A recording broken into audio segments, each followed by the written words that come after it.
Mali kunnafonidilaw ka soba minɛna k'a fa bi denw i n'a fɔ dakɔnɔni ka sabu kɛ minisiri min ka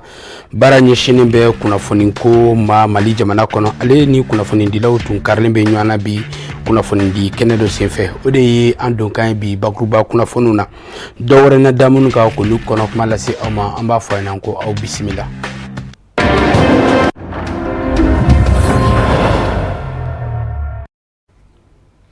Foli bɛ kurakuraya ka ɲɛsin an balima bamanankamɛnnaw Mali kɔnɔ ani Mali kɔ kan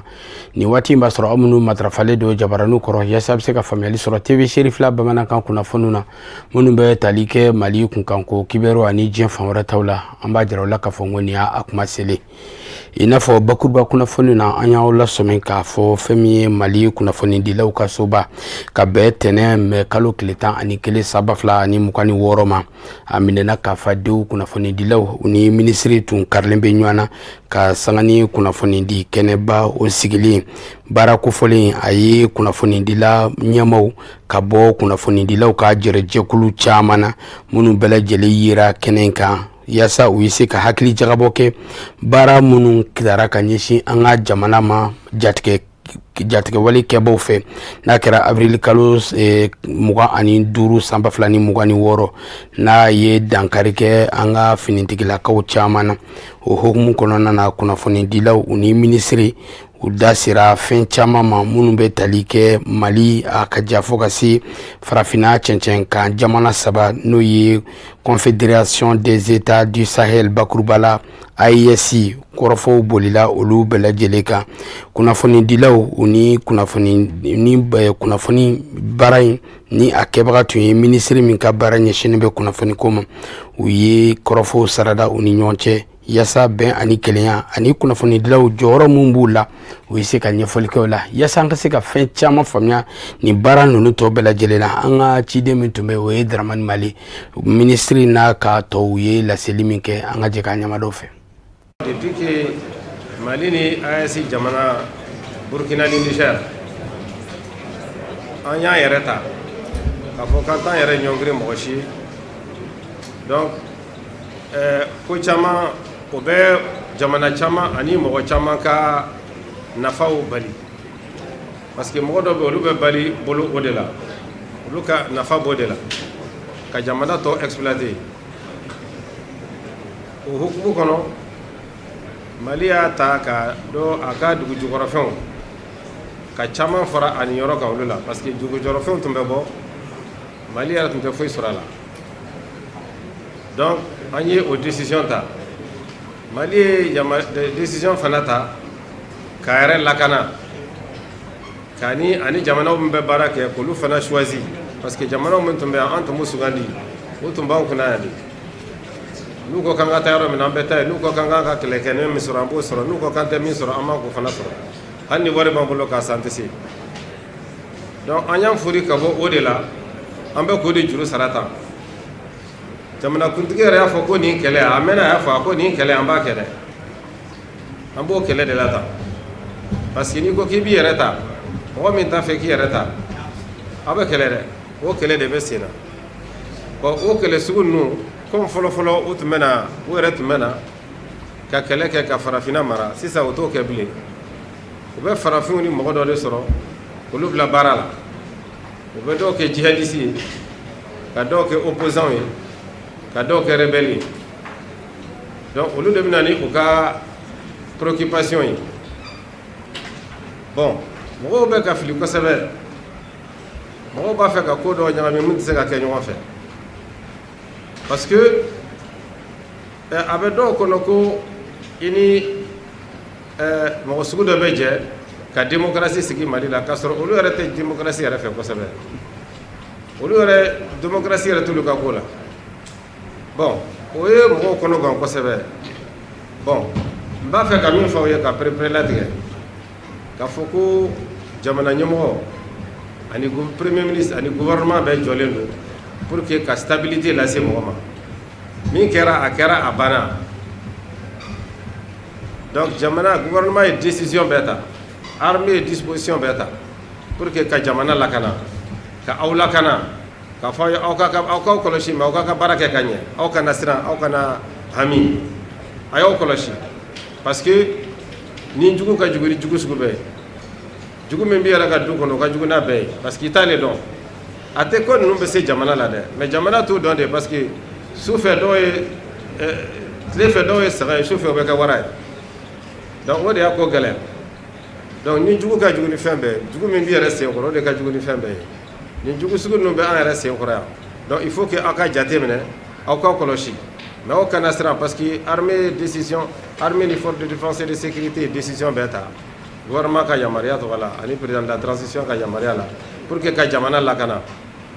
disposition talen don aw yɛrɛ ɲɛ b'a la aw ɲɛ b'a la sanfɛ aw ɲɛ b'a la duguma aw ɲɛ b'a la fan bɛɛ fɛ bon waliya min kɛra le 25 avril n'i y'a jate minɛ a organisation a sophistication ka ta Kati fo Senu fo Sevare fo Gawo fo Kidal hali jamana dɔw tɛ se k'a kɛ hali a niveau de complexité ni sophistication hali jamana dɔw tɛ se k'a kɛ ka na dɔrɔn ka attaque kɛ ta k'a coordonner a daminɛna heure kelen ka tila k'a laban heure kelen na c'est trop sophistiqué et c'est trop organisé donc o bɛ mɔgɔ sɔn hakili la k'a fɔ ko ani minnu bɛ ɲɔgɔn na olu dɔrɔn tɛ fɛn wɛrɛ bɛ nin kɔfɛ mais n'Ala sɔnna ma a bɛ dɔn a sinɔlen don fana donc vraiment aw ka communication fana kɛ aw ka kunnafoni ɲuman lase mɔgɔw ma kunnafoni minnu bɛ bɛn kɛ mɔgɔw ni ɲɔgɔn cɛ kunnafoni min b'a to hadamadenw bɛ kɛ ɲɔgɔn fɛ maliyɛnw bɛ kɛ ɲɔgɔn fɛ parce que dabali bɛ tigɛlen don pour que maliyɛnw ka fara tuma dɔ la u bɛ siya ko don a la tuma dɔ la u bɛ diinɛ ko don a la tuma dɔ la u bɛ option politique yɛrɛ don a la donc aw de kan k'a lase jama ma surtout radio de proximité ani presse communautaire vraiment an hakili b'aw la kosɛbɛ k'a fɔ ko aw de bɛ se k'an dɛmɛ nin yɔrɔ in na ka mɔgɔw hakili lasigi nin bɛ kɛ jamana bɛɛ la jamana dɔw yɛrɛ bɛ yen de b'u la u bɛ kɛlɛ la nin cogo in na donc n'Ala sɔnna ma fana an ka armée n'an ka force de défense de sécurité u bɛ nin ɲɛnabɔ a bɛ ban aw yɛrɛ ɲɛ b'a la tellement mɔgɔ ninnu dɔw dɛsɛra u bɛ taa kariw de jeni u bɛ moto sira la ka taa mɔgɔw ka kariw jeni i bɛ kari bɔ i ni kari bɛ bɛn ou bien citerne carburant de b'a la ni chauffeur fila ou bien musow ni mɔgɔw bɛ bɔ kungo kɔnɔ ka n'u ka fɛnw feere i b'u lajɔ k'u ka mobili jeni o tɛ kɛlɛ o kunun u y'a kɛ à 40 km de Ségou mais n ko kan bɛ Ségou pourquoi u ma taa sirasuw attaquer pourquoi u bɛ kariw attaquer sirada la k'o jeni ka mɔgɔw ka nafolo tiɲɛ fu silamɛya yɛrɛ la o tɛ yen mɔgɔw ka nafolo tɛ se ka tiɲɛ mɔgɔ ni tɛ se ka bɔ ten donc an bɛ min fɔ aw ye aw ka janto yɛrɛ la mais aw kana siran aw kana jɔrɔ aw ka collaborer fana n'aw ye kunnafoni fɛn fɛn ye n'aw ye fɛn fɛn ye aw ka a lase fanga ma aw k'a lase fanga ma parce que jamana in kɔnɔ fɛn caman bɛ fɔ surtout rébellion ko kuma la faut que n ka n da don o la kosɛbɛ rébellion min kɛra 63 ani min kɛra 90 olu faamuyara gouvernement ye décision ta k'olu ɲɛnabɔ c'est vrai que erreur ni faute caman kɛra mais bi in na rébellion kun ka to tɛ o parce que jamana bɛɛ administré don par des communes et des régions communes ninnu fana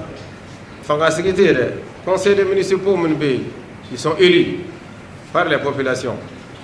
gouvernement fana ye pouvoir caman délégué ka miliyari caman di fana pour que k'o délégué u ka se k'u ka baara kɛ donc nord o centre o sud o a bɛɛ administré par les populations elles-mêmes wa Mali ka décentralisation a ɲɔgɔn tɛ yen parce que Mali ka décentralisation commune ninnu mɔgɔw yɛrɛ de y'u sigi k'a fɔ ko an ka commune bɛ kɛ tan a bɛ daminɛ a laban ye nin a tɔgɔ ye nin donc Mali décentralisation c'est inclusif c'est participatif en 2023 le gouvernement a 72 communes de créer car région temps opérationnalisée gouvernement transition en 2023 donc on peut rien dire de ça mɔgɔ tɛ se k'a fɔ ko démocratie tɛ yan mais n'i ye radio kɛnɛma radio ninnu lamɛn c'est comme si démocratie tɛ yan c'est comme si peuple yɛrɛ tɛ ka kuma k'a sɔrɔ accord tun bɛ yen mɔgɔ minnu bɛ banbaganciya la sisan olu dɔw tun bɛ gouvernement la dɔw b'a la hali sisan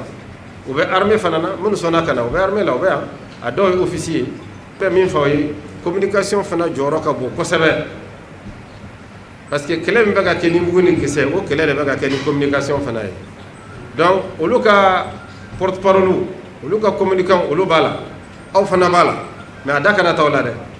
Stade Mamadou Konate ka bɛn mɛ kalo tile 9 san 2026 malidenw malien cɛman ani musoman sifin ani maabakɔrɔ u bɛɛ lajɛlen farala ɲɔgɔn kan ka bɔ jɛrɛjɛkulu caman na k'u ka dɛmɛ ani dɛmɛ kɛ ka ɲɛsin jamana ɲɛmaw ma n'o ye furancɛrɛ fanga ɲɛmaw ye yaasa degun min gɛlɛya taara ka ɲɛsin jamana ma k'a jira k'a fɔ ko jamana kɔnɔdenw su ani tile u jɔlen bɛ jamana ɲɛmaw kɔkɔrɔ su fɛ ani tile fɛ k'u ka dɛmɛ lase u ma o baara kofɔlen bolo dara ka ɲɛsin an ka jamana ɲɛmaw ma ka bɛn ni maabaw caman yeli lajɛrɛ in kɛnɛ kan Sherifla Jabarani so tɔgɔ la Abdurkahim Sako ale fɛnɛ bɛ ɲɛfɔli kɛ o ko bɛɛ lajɛlen na. Malidenw bɔra ka caya ka kɛ ni sibiridon ye ka na u ka dusumakasi yira waleya min kɛra ka jamana sɛgɛrɛ avril kalo tile 25 tɛmɛnen ni k'a yira diɲɛma la k'a fɔ jamanadenw bɛ jamana marabaw kɔ su ani tile ni waleya min taara ka jamana sɛgɛrɛ a tɛ foyi bɔ jamanadenw ka wulikajɔ n'u ka cɛsiri la an'u ka dɛmɛ la ka ɲɛsin jamana marabaw ma a kɛra tasibila kɛnɛ ye fɛnɛ ka ɲɛsin jamanadenw ma minnu ni tora ni bengani wale ninnu na a siviliw n'a militɛriw kɛrɛnkɛrɛnnenya ma an ka général d'armée Sadio Kamara ni k'a yira jamana marabaw la fɛn o fɛn n'o bɛ se ka Mali bɔ bolo la jamanadenw labɛn bɛ o kama k'o yira diɲɛma na wa ka da la k'a fɔ jamana finitigiw su ani tile jamanadenw ka dɛmɛ b'u ye sira bɛɛ lajɛlen ma. wele bilala baarakɛla denmisɛnninw ma Mali fan bɛɛ u ka bɔ ka fara maliyɛnw kɔ kan walasa ka na an ka ɲɛmɔgɔw an ka jamana ɲɛmɔgɔw ka na olu soutenir ani ka se ka jaba min n'o jaba tigɛlen don an ka jamana kama kɔnɔna na ani kɔfɛ ka se k'a yir'u la a kɛra cogo cogo an b'an ka faamaw kɔ wa an b'u soutenir u k'a dɔn an dalen an b'u soutenir an sigilen an b'u soutenir an jɔlen an b'u soutenir. attaque min kɛra jamana kɔnɔ Kati ani Mali yɔrɔ fɛn o fɛn bi an sera bi kana an ka dusumakasa yira an kɔni pɛrɛnnen don bi an b'a dɔn malidenw bɛ bɔ nin ko in kɔnɔ k'a yira population na fana u k'u tigɛ di ɲɔgɔn ma an ka jɛ ka juguw kɛlɛ donc ne ka kuma y'o dɔrɔn de an bɛ dugawu kɛ Ala ka se di Mali ma Ala ka se di AES ma. Jamanadenw bɔra ka caya i ko cɛ kelen jamana kɔnɔ ani jamana kɔkan na walasa k'a yira diɲɛma na kɛrɛnkɛrɛnnenya ma minnu bɛ ka jatigɛ walikɛbaw dɛmɛ Mali kan u k'a dɔn k'a fɔ u tɛna ɲɛ sɔrɔ bawo malidenw y'a faamuya k'a fɔ maaw de labɛn bɛ u bolo ka se ka malidenw kɔ don ɲɔgɔn ma o faamuyali kɔfɛ malidenw fɛ jamanadenw y'a yira k'a fɔ u ka dɛmɛ bɛ jamana marabaw ye jamana ka se k'a yɛrɛ sɔrɔ ka kɛ basigi kɔnɔna na ɲɛtaga baaraw bɛ se ka lawaleya cogo min na. Anw nakun ye yan bi ka na an ka faamaw k'u soutenir an ka faamaw an denw don an cɛw don an balimakɛw don an faw don ne yɛrɛ mama Montana samedi o samedi n b'an ka gidɔrɔn furan k'a jɛ au nom des femmes ne tɛ se ka marifa ta fɛn tɛ n bolo ka d'u ma mais sanuya n bɛ se k'o kɛ u tɔgɔ la. Vive le Mali, vive l'armée malienne, vive l'AES. F'an bɛɛ k'a dɔn k'a fɔ Mali ɲɛ anw yɛrɛ de ye fɔlɔ n'i y'a mɛn faamaw anw de don na anw sɔnna faamaw bɛ se u seyɔrɔ la mais na an banna u bɛ segin kɔ ko maliyɛn den kɛrɛnkɛrɛnnen na ne ka weleli bɛ se musow de ma an fɛn fɛn bɛ yen k'a daminɛ silamɛ kerecɛn ka taa se diinɛ wɛrɛ ma an bɛɛ k'an ka dugawu kɛ faamaw ye an ka cogoya la masa Rahamani bɛ muso ka dugawu fɛ ni diɲɛ fɛn bɛɛ ye merci. n b'a ye diɲɛ don o don malidenya a bɛ ka bange malidenw dusukun na diɲɛ don o don malidenw bɛ ka gɛrɛ ɲɔgɔn na malidenw bɛ ka da u ka autoritéw la ni jama mun bɛ yan bi u b'o de kofɔ nisɔndiya mun bɛ na n bɛ fɛ k'a yira malidenw na an ka continuer nin sira in fɛ nin sira in de b'a to faso in bɛ taa ɲɛ an bɛ yɔrɔ min na bi an ni sira ma kan bilen badi misisiw o tɛ sira muru ɲɛ badi o salen no ka kɔrɔ bi an ka faso in an b'a kɔ an b'an ka autoritéw kɔ wa ni Ala sɔnna fo maliden bɛɛ laban an tɛ jamana in janfa jamana in a bɛ kɛ Ala ta ye a bɛ kɛ malidenw ta ye mɛ mun fɔ malidenw ye komi an bɛ tasibila kɛ ka ɲɛsin an ka général d'armée Sadio Kamara la ani fɛn fɛn tora Maliko la u k'a dɔn u ma sa u ka famille dɔrɔn u ma sa u limanaw dɔrɔn u sara maliden bɛɛ lajɛlen u sara Afrique bɛɛ lajɛlen. kɛnɛ min sigila Sadi Mamadu Konate la Bamako a ɲɔgɔnna caman de kɛra jamana fan caman fɛnɛ na hatta jamana kɔkana na jamanadenw minnu sigilen bɛ yen nɔ k'a yira jamana marabaw la u bɛ u kɔsu ni tile ni k'a yira jamana juguw fɛnɛ na u mana na waati o waati u na malidenw jɔrɔlen sɔrɔ u ɲɛ ye. ko be dugu la dugu yɛrɛ be ko la ka sanga ni Mali silamɛ ɲɛmaw ka tɔnba Haut Conseil Islamique du Mali ma ɲɛma Mali alsilamɛ diinɛ ɲɛmaw ka fara ɲɔgɔn kan jɛkuluba groupement des leaders spirituels musulmans du Mali ma ɲɛma silamɛya dɛmɛtɔ Ansaru ɲɛjɔra Seyida Sherif Ousmane Madani Haidara ka bangeli nisɔndiya n'a muɲaw ye lada don silamɛya dɛmɛtɔ Ansaru u n'u kanubaw ka bɔ katikaw fɛ yen nɔ u bɛ joli di kɛnɛba labɛn san o san ka ɲɛsin ni san fɛn min ye Seyid Sherif Ousmane Madani Haidara ka bangeni n'o ye 12 mai ɲinanta belebele farala ko ka sabula balo kila o taara ka ɲɛsin maa lujuratɔ ani a se tɛ maa mun ye ka balo caman ta ka d'u ma ka bɛn ni 12 mai hukumu kɔnɔna ye baara kofɔlen a kɛra katikaw fɛ yen nɔ u ka sous-section n'o n'a a mɔgɔw bɛɛ lajɛlen tun bɛ lajɛrɛ in kɛnɛ kan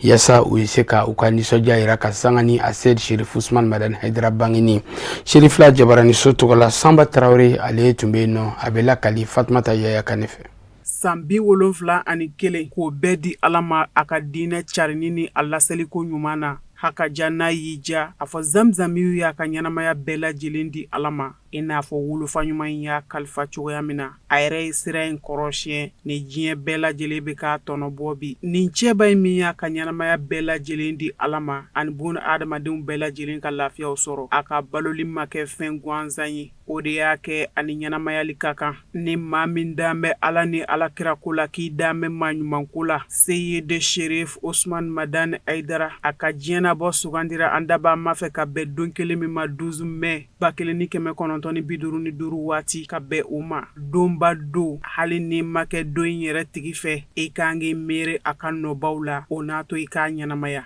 nin ye silamɛya dɛmɛtɔn Ansar bolofaraba ye ka bɔ Kati a section laada latilennen o fɛn ye ko kura Seyid Sherif Ousmane Madani Haidara ka bangeni don cɔyi ka joli di belebele dɔ don sigi sen kan o kɛ miiri ani hinɛ bolo ye ka ɲɛsin Mali jamana finitigiw ma minnu jogin bɛ bi a ka ja maa o maa min n'i bɛ joliko gɛlɛya kɔnɔ bi u ma da o dama ma silamɛya dɛmɛtɔn Ansaru bolo fara malo bɔrɔw k'a di dɛsɛbaatɔw ma ko zamzami y'u bangera an ye ɲɔgɔn sɔrɔ yan nɔ bi karamɔgɔ ka anniversaire 12 mai o hukumu kɔnɔna de la Ala sɔnna ka ɲinanta jira na hɛrɛ la karamɔgɔ ka san 71 an filɛ o anniversaire de kan kɛnɛ kan bon o hukumu kɔnɔ Kati section a ye labɛn kɛ san o san i n'a fɔ a b'a kɛ cogo min na a ka laada don an bɛ jelidiba labɛn ayiwa ka tɔndenw wele ka kanubagaw wele ayiwa ka jeli di fi sabilillah walasa ka se ka an ka surasiw dɛmɛ ka banabaatɔ k'olu fana dɛmɛ ani mɔgɔ mago bɛ jɔ jeli la ayiwa an ka bi jelidi a kun ye o de ye i n'a fɔ san o san an b'a kɛ cogo min na alhamdulillah kabiri sɔgɔma an bɛ baara in na fo ka na se sisan ma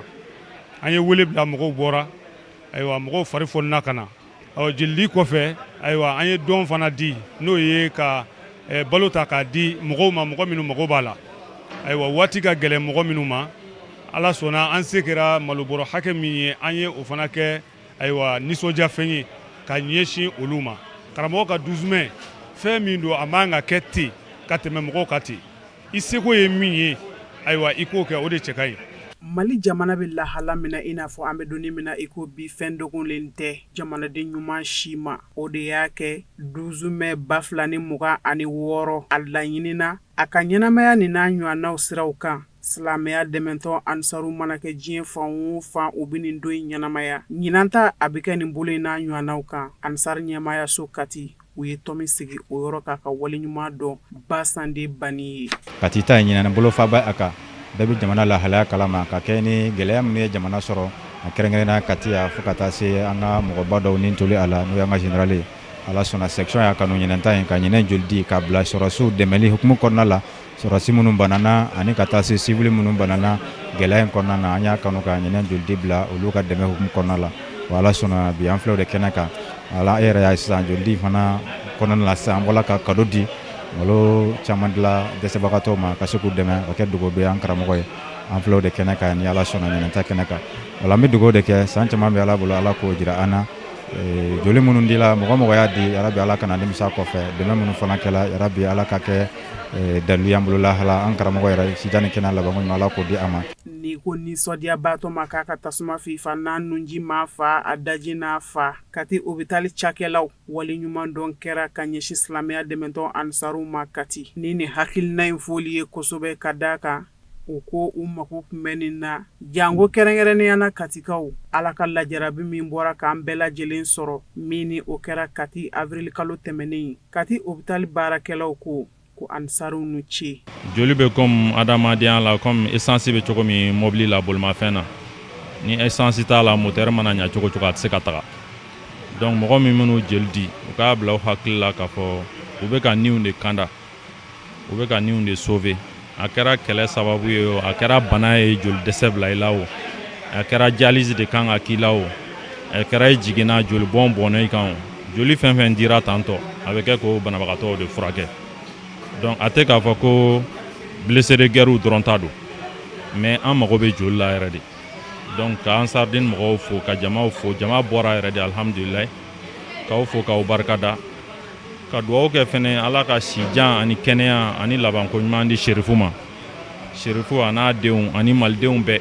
Seyidi Sherif Ousmane Madani Aidara a ka bangeni nisɔndiya hakilina in ti dɔwɛrɛ ye silamɛya dɛmɛtɔ ansaru bolo k'an dabama fo ka waleɲuman dɔn sankura farali la basande bani si kan nin don kɛrɛnkɛrɛnnen min ni a kɛra jolidi don ye kati silamɛya dɛmɛtɔ ansaru bolo duwawu kɛrɛnkɛrɛnna k'a ɲɛsin ba maliba ma bɛn ni basigi bada ani hakilisigiw u ka don Mali jamana kɔnɔ u kɛra ansaruw fɛ ka fara o kan malibɔrɔ ninnu dira ka tasi bila kɛ ka ɲɛsin Mali jamana finitigiw ma a ka ja maliden tɔw bɛɛ lajɛlen minnu bɔnɛna u nin na faso in kuma bɔli senfɛ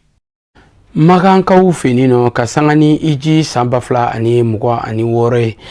groupe Sherifla voyage iji de musomanw u ye wɔrɔba nani u tara u ɲɛda olu kan yasa minnu bɛɛ lajɛlen bɛ medinikaw finino ka bɛn ni bɔlibala bɛnni Sherifla groupe Sherifla voyage ɲɛmaw fɛ a kɛra ka bɛn tɛnɛ mɛ kalo tile 11 san 2000 ale ni 26 ma ni baara kofɔlen délégation ba ne a ɲɛmaya tun bɛ Sherifla voyage ɲɛma dangan ka fara ale kan a Sayeda Sherif Ousmane Madani Haidara denmuso n'o ye Kulibali Seyda Nafisatu Haidara ani Kulibali Seyda Astan Makɔrɔba Haidara olu bɛɛ lajɛlen tun bɛ lajɛrɛba in kɛnɛ kan kabila ni ijiden musoman ninnu ɲɛ an ka taamaden kɛrɛnkɛrɛnnen minnu bɛ o nɔfɛ o ye Kafinɛ Bacili a n'a ka jatala Fuseni Keyita ye u ye min sɔrɔ ka bɔ yen nɔ an ka ɲamada ɲɔgɔn fɛ. Groupe Sherifla voyage a bɛ ziyaraba mun labɛn a ka ijitadenw ye ni fɔlɔ kɛra ka munumunu salo kɛ ni cɛmanw ye turu sera ijitaden musomanw ma ka bɔ ka silamɛya lahɔrɔma yɔrɔ caman ziyara ani a kabakoma yɔrɔba 4 Madinatul Munawwara kɔnɔ kira ka Darul Hijra o de ziyarala ijitaden musoman ninnu fɛ taama ɲɛkun kun ye groupe Sherifla voyage directeur général adjoint Umar Baliki Jabati ani alisilamɛya dɛmɛtɔ ansaru ɲɛjɔyɔrɔ denmuso 2 Kulibali Seyda Nafisatu Haidara Kulibali Seyda Asta Makɔrɔba Haidara u fɔlɔla ka taa ni ijidenw ye Kuba misiri la siri fɔlɔ min jɔra an kuntigi Muhamadu fɛ kisi ni nɛɛma b'a ye u sele ye u ye jɔko 2 seli ka dugawu don kɛ u yɛrɛw ani Mali jamana ye ala kira yɛrɛ ka bonya dɔ d'a ma o bonya anw filɛ ka na o le ɲini sisan a ko cogo di ko ni mɔgɔ min k'a yɛrɛ saliya ka tila k'i ka fani ɲuman don i saniyalen kɔfɛ ani i ka fani donni kɔfɛ ka wuli ka na lɔ 2 seli k'o b'a misiri la ka bɛn samedi ma ou bien hali n'a kɛra don wɛrɛ ye a ko i k'a lɔn n'i y'o lɔ 2 seli misiri in na mɔgɔ minnu bɛ wuli ka na umra kɛ baraji min bɛ d'u ma k'o bɛ di mɔgɔ ma min nana ka na lɔ 2 seli misiri nin kɔnɔ lɔn ni misiri bɛ yen kira bolo misiri fɔlɔ ye Madina kɔnɔ an filɛ ka na seli o misiri de kɔnɔ. Groupe Sherifla voyage ka ijitaden musomanw u taara u ɲɛda udu kɛlɛ kɛ yɔrɔ kan kira bɛnkɛ Hamza ani a jɛɲɔgɔn caman binna udu kɛlɛ la yɔrɔ min o taara yira ijidenw na. O la n badenw ni aw nana manga yan an nakun ye ka na histoire de lamɛn ko min ka sahabaw sɔrɔ an yɛrɛ ka se ka sabali n'an ta ye ala kira tuma min mɔgɔ kɛmɛ saba ni 50 segila o ma kɛlɛ tiɲɛ a bolo dɛ ni kira tun ye kɛlɛ o kɛlɛ labɛn a bɛ se tuma min n'u ye ɲɔgɔn sɔrɔ kɛnɛ kan a ko maa 50 ma aw b'a 50 aw ka yɛrɛ kulu kan a ka kɔ don ɲɔgɔn ma ka kulu lamini o kulu o le filɛ nin ye ka sɔrɔ ka bɔ ka taa ijitadenw bila u ka t'u ɲɛda kira ka mazira kan n'o y'a ka tamaro foroba ye ziyara ka sɔrɔ ka kun cɛ kɔrɔn 2 misiri la sekɛrɛ in waati min ijidenw ye jɔko 2 seli ala ye ka dugawu camanw kɛ u nana fɔ ala kira ma ne ko ala wɛrɛ bɛ yen min n'anw ta tɛ kelen an tun bɛ ka seli ka sin yɔrɔ min ma halisa i bɛ ka seli ka sin ma o b'a yira k'a fɔ a da sira b'a la ni ala ko ye tiɲɛ ye donc kɔrɔn wɛrɛ ɲini min n'anw ta tɛ kelen o y'a sɔrɔ kira tun bɛ seli ka ɲɛsin Jerusalem ma Baitul Maqdis o de kosɔn misiri kɛra kɔrɔn 2 ye ala kira k'a fɔ Jibrila ma ko kira bɛ ka ni ala dali ka yira k'a fɔ ala ɲɛsin yɔrɔ di a min tɛ Jerusalem ye Jibrila nana ka na kaman la kira kɔ la o y'a sɔrɔ kira bɛ seli a bɛ ka ala dali tile 17 ka bɛn sunkalo ma ala sɔnna k'a ka dugawu jaabi ziyara in kun cɛlen kɔfɛ kuma dira ijitaden musoman minnu ma u y'u ka nimisi wasa jira groupe Cherif la Voyage ka iji baara taabolow la an karamɔgɔ ka compagnie la Cheikh Cherif Ousmane Madani Haidara ne fa yɛrɛ do donc ne yɛrɛ contana vraiment ne contana an ye histoire minnu bɛ kira ka misiri ko la ani udu ko la donc an kun b'a mɛn an kun m'a ye donc an y'a bɛɛ san taara kira ka misiri la kisi ni nɛɛma b'a ye et puis fana tuguni an tilala ka taga kɔrɔn 2 misiri la k'olu bɛɛ lajɛlen vitisi ka tila ka taa kira dalen bɛ yɔrɔ min na kisi ni nɛɛma b'a ni Umar Faruku ani Abubakari an y'u bɛɛ lajɛlen ye an taara udu fana la kira bɛnkɛ Amza ne vraiment ne yɛrɛ contana ne contana yɛrɛ de et puis fana bɛ foli kɛ Nafisatu Haidara ani Makɔrɔba Haidara ani Jabate ani ka compagnie tɔw bɛɛ lajɛlen alhamdulillah rabbil alamin an b'ala fo k'a barikada ka sababu ɲuman min y'an se a fɔlɔ k'o barikada n'o Cheikh Cherif Ousmane Madani Haidara ye an bɔra ziyara taama min na sisan taama kɛra taama wasalen a ye hakili dayɛlɛ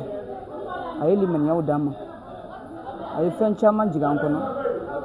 n'an bɔra an kan ka taa se ka olu de pratiquer an bɛ udu kɛlɛ mɛn an ma deli ka a siti yɛrɛ ye mais an taara yen an bɔra ka taa misiri 2 la ala kɛra ka misiri 2 donc u y'o kɔrɔ fana fɔ an ye hakili jiginna groupe Cherif la Voyage ka ijitaden musomanw u kɛra ka kari belebele 3 de fa ka tugu ɲɔgɔn kɔ waasa ka taa nin ziyara ninnu kɛ o fana b'an sɛnsɛn ka taa farafina ani diɲɛ fan wɛrɛ kibaruyaw la mun bɛ lase aw ma karamɔgɔ Musa Fɔba fɛ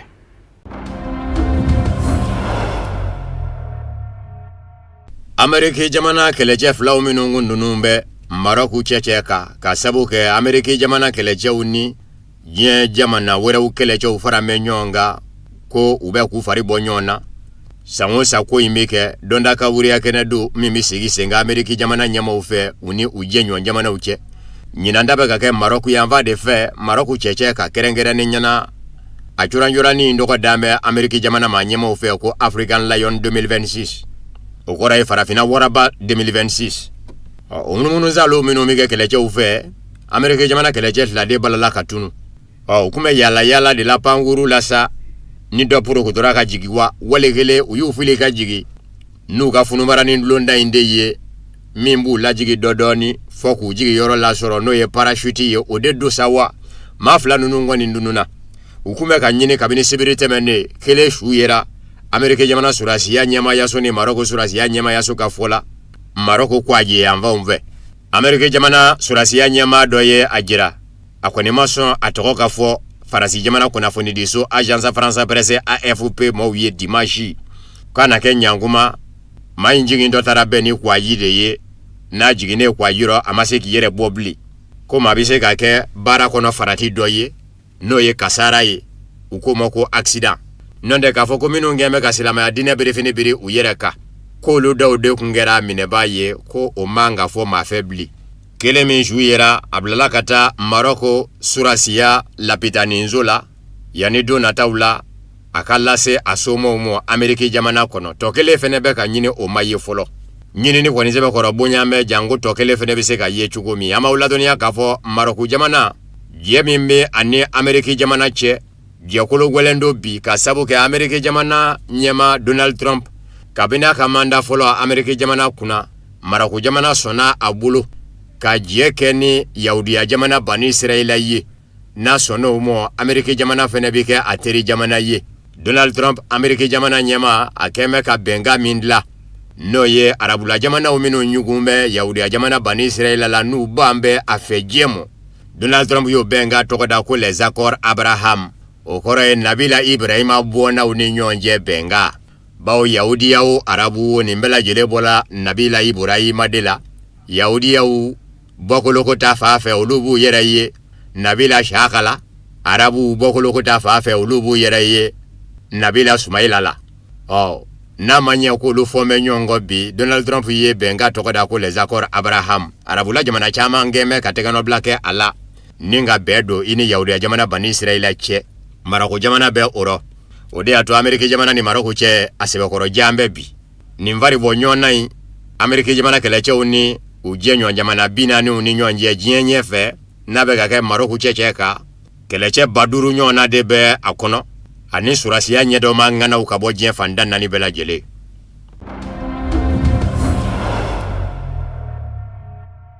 Kongo Kinshasa jamana kɔnɔ kow bɛ ka jɛyaasa bɛɛ lajɛlen ye k'a fɔ jamana ɲɛmaa Félix Tshisekedi sigatɛrɔ manda sabanan ko bɛɛ kɔnɔ.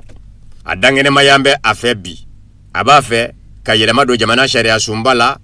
ni ka manda sabanan fɛnɛ ɲini. Nka fangasinamatɔw k'ale k'a don k'a fɔ u tɛna jɛn n'a ye. Martin Fayulu fangasinamatɔ ɲɛmaa bɔra k'a ka nisɔngoya jira k'a fɔ a tɛna kɛ ɲɛna yan. Fangasinamatɔ ɲɛmaa wɛrɛ min fɛnɛ bɔn bɛ bi o ye Moïse Katumbi. O ka fanga ɲini dɔ Ensemble pour le Congo. O fɛnɛ bɔn bɛ bi k'a fɔ a tɛna jɛn n'a ye. O yɛrɛ ko jamana ɲɛmaa ye faso janfa a kɛlen ka nin bɔ a da. Félix Tshisekedi ka kwasa in na dakuru ɲɛw a ye nɔgɔ bɔ fɛn bɛɛ lajɛlen kan. Ni kana se fɔ nin kuma in mɔ a kuma tun bɛ ka mɛn a masurunamaw de da a yɛrɛ kun tɛ ka bɔ ka kuma.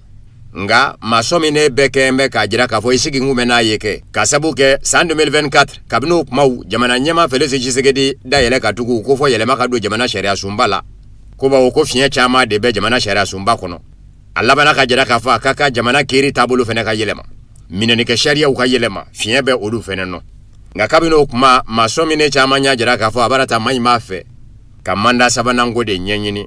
o de nane filɛ dangɛnɛmaya bi. Nga gwɛlɛya bɛ yɔrɔ min sa jamana ɲɛmaa Félix Tshisekedi ale min ni san 2018 don min a bi fanga ta ni mɔgɔw kun gɛn kun bɛ k'a kɛ u bolomada yɔrɔ ye k'a fɔ jɔnwala nin na kɛ bɛnkan fanga nanen ye sa Kongo Kinshasa jamana kɔnɔ dɔ kɛra jagoya fanga in nɔ jamana ɲɛmaa kelen min mana fanga ta u tɛ sɔn k'a di maa wɛrɛ mɔ bilen. Joseph Kabila kɛlen ka fanga ta a fa Laurent Désiré Kabila nɔna o fa ale fanga na san 2001 yɔrɔ ninnu na fɔ san 2018 di. A jagoyara o ka fanga bila ni ale Félix Tshisekedi nana. N'a fɔra ko ale fɛnɛ nane ka jira k'a fɔ a b'a fɛ ka manda sabanan kɛ. A b'a jira k'a fɔ bi dalaka ni nana jamana ɲɛmaaya la o tɛ kɛ fɛn barikalen ye bilen. I mago b'i dalaka jɔsi ka bɔ yi ko nin b'o de jira.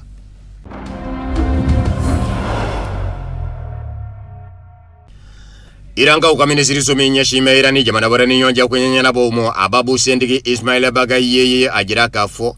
Amerika jamana ɲɛma Donald Trump k'i ban olu ka mankanba fɛɛrɛ dajiralenw na k'a kɛra jigila misɛnya ye n'o tɛ ko Iran jamana ye minnu dajira nin ye ko nin kun kan ka kɛ mankan ban sababu ye u cɛ. Bawo ko Iran jamana ye min dajira mankan banni fɛɛrɛ la ko Iran jamana ka hakɛ o de ɲini dɔ don Iran jamana fɛ. Wa Iran jamana yɛrɛ bɛ kɔnɔ min na arabula kɔnɔ bɛɛ lajɛlen ka hakɛ o de ɲini dɔ don Iran jamana fɛ. Ismail Bagayi minisiriso Babu Sentigi a ko fɛn min dajira la Iran ma ɲɛmaw fɛ Amerika jamana ma ɲɛmaw la ka mankan ban n'o ye a sababu la détonateur mu se ko a j'i bolo na se ka mataama diɲɛma fɛ ni tajidoni nguuru ka muɲugumaɲakaw ye ko nka ko Amerika jamana k'a ye k'a fɔ Iran jamana ye fɛn min dajira ko tɛ se ka wale k'a b'a jira k'a fɔ Amerika jamana yɛrɛ de ka ɲininta ka b'o kɔrɔ. A ko Iran jamana y'i da se fɛn o fɛn mɔ mankanba fɛɛrɛ dajirali lɔ Amerika jamana na ko kuma bɛ se kɛ a bɛɛ rɔ Amerika jamana ni Iran cɛ foyi tɛ yen min ɲɛnabɔ man di a rɔ ko nka Amerika jamana yɛrɛ de t'a yɛrɛ bolo. Bani Israɛla jamana min n'o bɛ ka kwa wuli ka kɛ Iran jamana kan n'o dɔngɔ ma sɔrɔ k'o kɔrɔ Amerika jamana dɔngɔ tɛ sɔrɔ ko nka Amerika jamana ma ɲɛmaw ka dɔn k'a fɔ Iran jamana tɛ se bagabaga ni bagabagali kun bɛ ko ɲɛnabɔ Iran jamana ni Amerika cɛ kele kundi ke ka laba ka kele nyongiri kana laba ni sigi ka fo ye ni jugu ino akunga Amerika jamana ma nyemo ka don ka fo Iran jamana jamana koroni nye bila Iran de Iranye na fora ko jamana o minu nye mara uke ka teme jamana mi nye keleba uke ka keleba o seba ya ta ka teme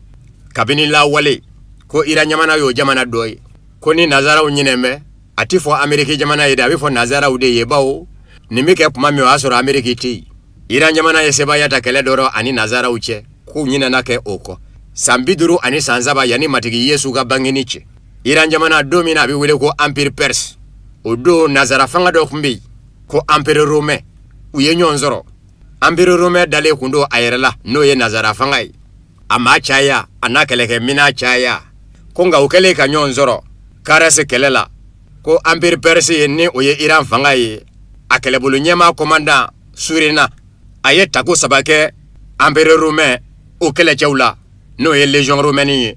unuka chaya na tabe unuka keleke mina kologuri ana tabe Ismail Bakaye Iran jamana ministri so babu sindigi ako dofo keme ka ninzebe ka bla beba kalamo no ye tarikuye ashidone do ka fo Iran jamana ni bingera ka kuma bi wile ki jo ni juguye ninga jugu gwefo ka tayoro ba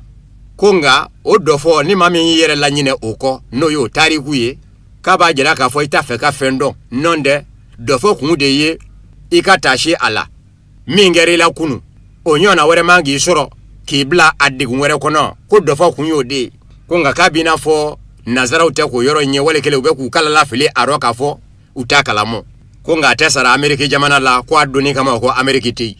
ngania ye abifo kabla Amerika jamana kelelo ani Iranje Amerika jamana bola o nazara la jamana nunundela ka Amerika sigi ninye Iran jamana ministri so babu seniki kapuma ye ministri so menya shime Irani jamana wara ni nyonje kwenye na bomo no ye Ismail Bakaye ye kasangani Amerika jamana ni Iran jamana ka fonyongo ye mangamba fere dajira le ngura kunga Nazara la tomba Union Européenne ma nyamo ukanga fere beke uni irisila jamana nyamo uka pumanyonya nu dontisa jango do nataula yere mumba bali lakana kumi ni Nazara la tomba Union Européenne jamana nyamo ujorome ola kafo ulaba bisonga ye kuto udunwara ubulo ni Amerika jamana make ujigi yala ni keleke minangota faye utakono amuna uni irisila jamana eretise ka jeko lakana imbara ukenyombe na manye kafo ukasuru sigila ninye Amerika jamana musofa munyane mbadore kapuma ye mimi wile ko Jennifer Kavanaugh Amerika jamana kono surasiya konya unyenyeneni oja kuluba mimbe ko think tank defense priority onyamado ningara ka korofo ye ane irisila kuna fone desera tasiche akoni ya nyininga Vladimir Putin ninga bo ada kosa ina kafo imo bashite sigigafo kake ini Nazara la tomba Union Européenne nye ko kanga bolike Nazara la tomba Union Européenne ma nyema ubulu ukala je ka sigigafo nyini uni irisila jamana nyema Vladimir Putin nje ko ba okobi besi mbaka kafo faratibe kabunya irisila jamana ni Nazara la tomba Union Européenne jamana uche Ukraine jamana kunga wania ye faratibe kabunya Nazara la tomba Union Européenne ma nyema ube kusebe koro labeni keleke mina ye bebe ka dofara ika sa keleke mina sani musakaka ka sabu ki dande Amerika jamana labli ka Donald Trump uto unyema yala koni talikera nyona ani irisilache walikele ananjugu doche ko Amerika jamana na ye anjigi yala onga irisila jamana nyema ofeneteka ofene famu ochuguro ka sabu ke nolu ya yi ka Nazara la tomba Union Européenne jamana uma nyema ube ku yere labe ni keleke mina sebe korosani ye ka dofara keleke mina sani musakaka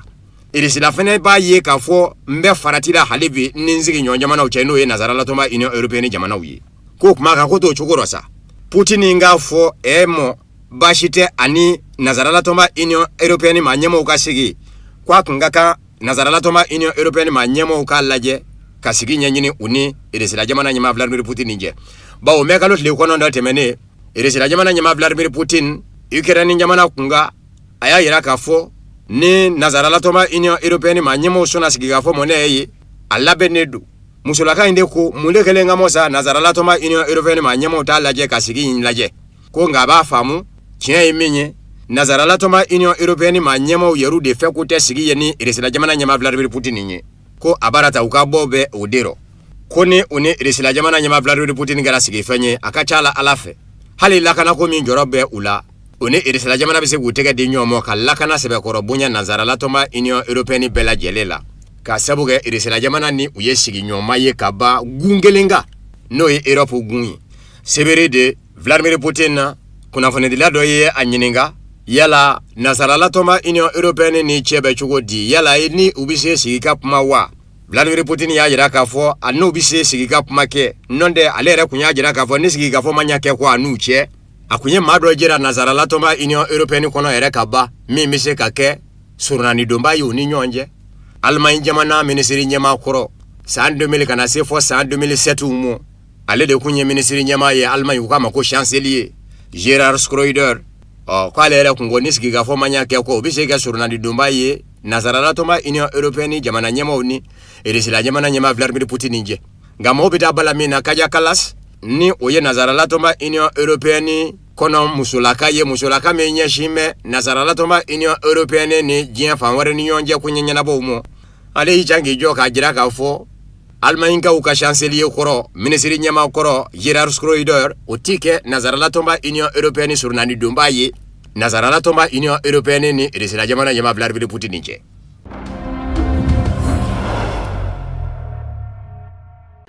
O bɛɛ lajɛlen bɛ dansiri bi bamanankan kunnafoni sɔrɔlen na minnu farala ɲɔgɔn kan kunnafoni di so ɲɛmayaso fɛ k'a lase aw ma ka sanga ni nin waati kofɔlen ye foli bɛ kurakuraya ka ɲɛsin an kanubaga n'an filɛbaw Mali kɔnɔ ani Mali kɔkan kɛrɛnkɛrɛnnenya la Senegalikaw ka sanga ni Mali silamɛ ɲɛmaaw ka tɔnba Haut Conseil Islamique du Mali maa ɲɛma